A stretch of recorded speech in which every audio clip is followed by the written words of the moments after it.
എല്ലാവർക്കും പുതിയൊരു വീഡിയോയിലേക്ക് സ്വാഗതം. രുചികരമായ ഒരു കള്ളപ്പത്തിൻ്റെ റെസിപ്പിയാണ് ഇന്ന് കാണിക്കുന്നത്.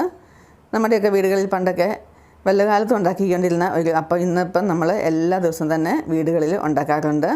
അപ്പോൾ കള്ളൊന്നും ചേർക്കാതെ തന്നെ നല്ല രുചിയോടുകൂടി എങ്ങനെയാണ് നല്ല സോഫ്റ്റായിട്ടൊരു കള്ളപ്പം ഉണ്ടാക്കുന്നതെന്നാണ് ഇന്നത്തെ വീഡിയോയിൽ കാണിക്കുന്നത്. അപ്പോൾ നിങ്ങൾക്ക് ഇഷ്ടപ്പെടുവാണെങ്കിൽ തീർച്ചയായിട്ടും ഒന്ന് ലൈക്ക് ചെയ്യാൻ മറക്കരുത്. അപ്പോൾ നമുക്കിതെങ്ങനെയാണ് ഉണ്ടാക്കുന്നത് നോക്കിയാലോ. അതിനുവേണ്ടി ആദ്യം തന്നെ ഒരു കപ്പ് പച്ചരി കുതിർക്കാൻ വേണ്ടി വെക്കുക.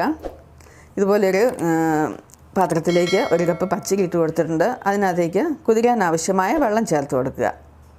ഇതിപ്പോൾ പച്ചരി നന്നായിട്ട് ക്ലീൻ ചെയ്ത് 3-4 വട്ടം ക്ലീൻ ചെയ്തതിന് ശേഷം നല്ല വെള്ളം ഒഴിച്ചു കൊടുത്ത് അങ്ങനെ അടച്ചു വെച്ചാലും നമുക്ക് പിന്നെ ആ വെള്ളത്തിൽ അരച്ചാൽ മതിയാവും. അല്ലെങ്കിൽ ഇതുപോലെ ചെയ്തിട്ട് അവസാനം ഒരു 2-3 വട്ടം നന്നായിട്ട് കഴുകി ക്ലീൻ ചെയ്തെടുക്കണം.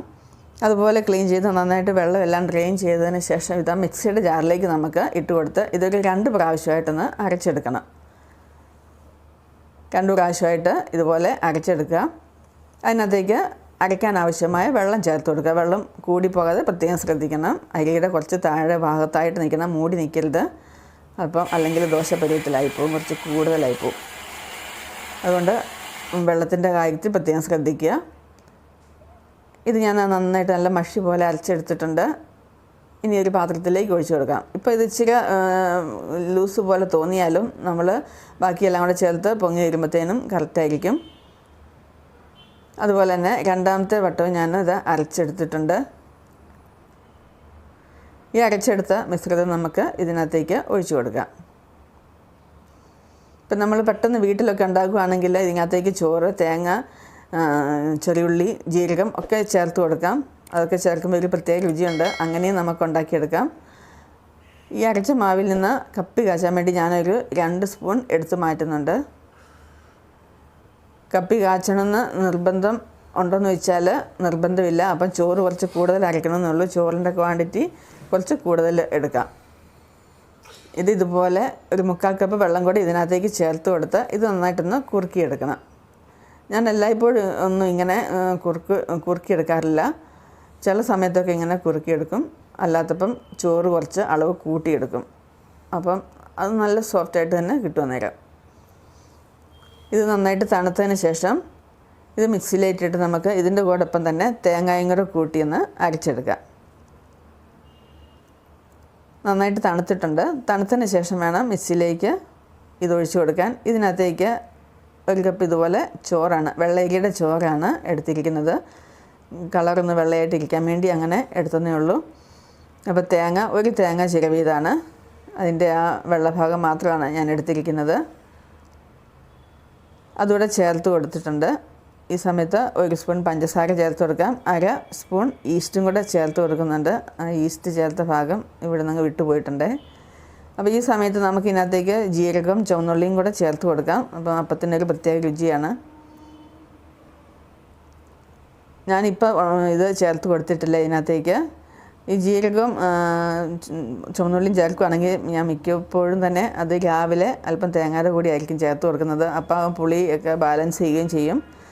അപ്പത്തിന് ചിലപ്പോൾ ഇങ്ങനെ പുളി ഓവറാകാതിരിക്കാൻ വേണ്ടി നമുക്ക് രാവിലെ അങ്ങനെ അരച്ച് ചേർക്കാവുന്നതാണ്.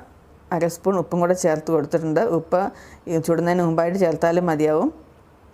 ഇതെല്ലാം കൂടെ മിക്സാക്കിയാണ് വെച്ചിരിക്കുന്നത്. ഇപ്പോൾ ഈ പാത്രം ചെറുതായതുകൊണ്ട് ഇതിനകത്തേക്ക് പുളിച്ച് പൊങ്ങുമ്പം കുറച്ച് പുറത്തേക്ക് പോകും. അതുകൊണ്ട് ഞാൻ വേറൊരു പാത്രത്തിലേക്ക് മാറ്റി കൊടുക്കുകയാണ്. ഒരു കലത്തിലേക്ക് നമുക്ക് മാറ്റി കൊടുക്കാം. അല്ലെങ്കിൽ ഇതെന്താണേലും പുളിച്ച് പുറത്തേക്ക് ചാടും എന്നുള്ള ഉറപ്പാണ്.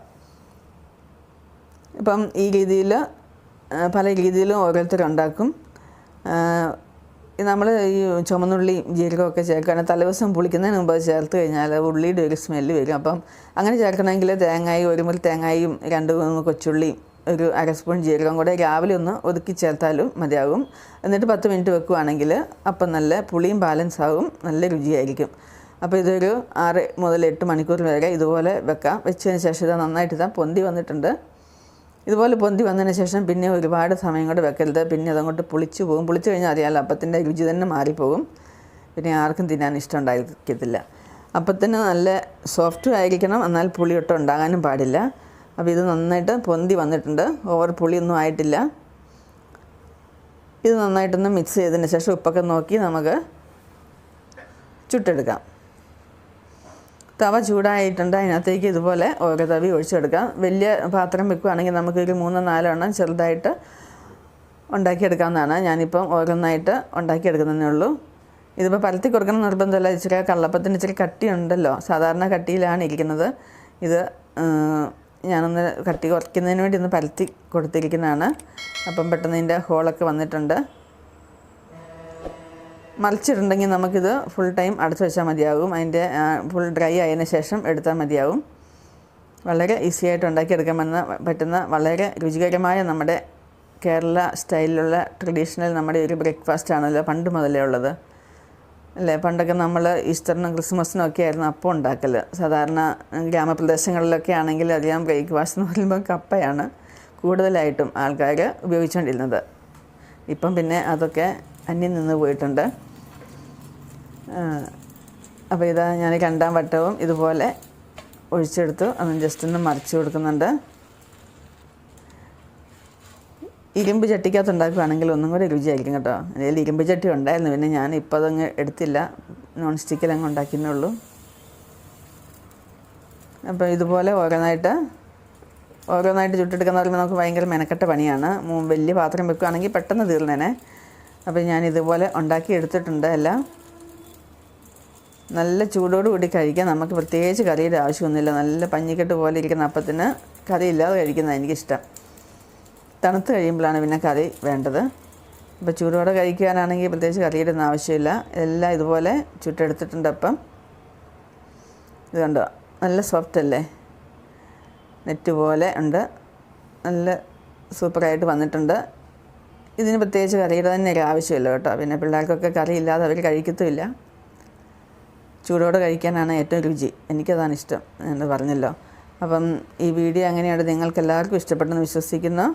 ഈ രീതിയിലൊന്ന് എല്ലാവരും ഉണ്ടാക്കി നോക്കുക. നല്ല സൂപ്പർ അപ്പം കിട്ടും. ചില സമയത്തൊക്കെ നമുക്ക് അപ്പം ശരിയാകത്തില്ല എന്നുള്ളൊരു പരാതി പലരും പറയാറുണ്ട്. ഈ രീതിയിലൊന്ന് ഉണ്ടാക്കി നോക്കുകയാണെങ്കിൽ നല്ല സൂപ്പറായിട്ടുള്ള അപ്പം കിട്ടും കേട്ടോ. അപ്പോൾ നിങ്ങൾക്ക് ഈ വീഡിയോ ഇഷ്ടപ്പെട്ടെങ്കിൽ തീർച്ചയായിട്ടും ഒന്ന് ലൈക്ക് ചെയ്യാനും ഷെയർ ചെയ്യാനും സബ്സ്ക്രൈബ് ചെയ്യാനും മറക്കരുത്. അപ്പോൾ നമുക്ക് അടുത്ത വീഡിയോയിൽ കാണാം. അതുവരേക്കും എല്ലാവർക്കും നല്ലൊരു ദിനം ആശംസിക്കുന്നു.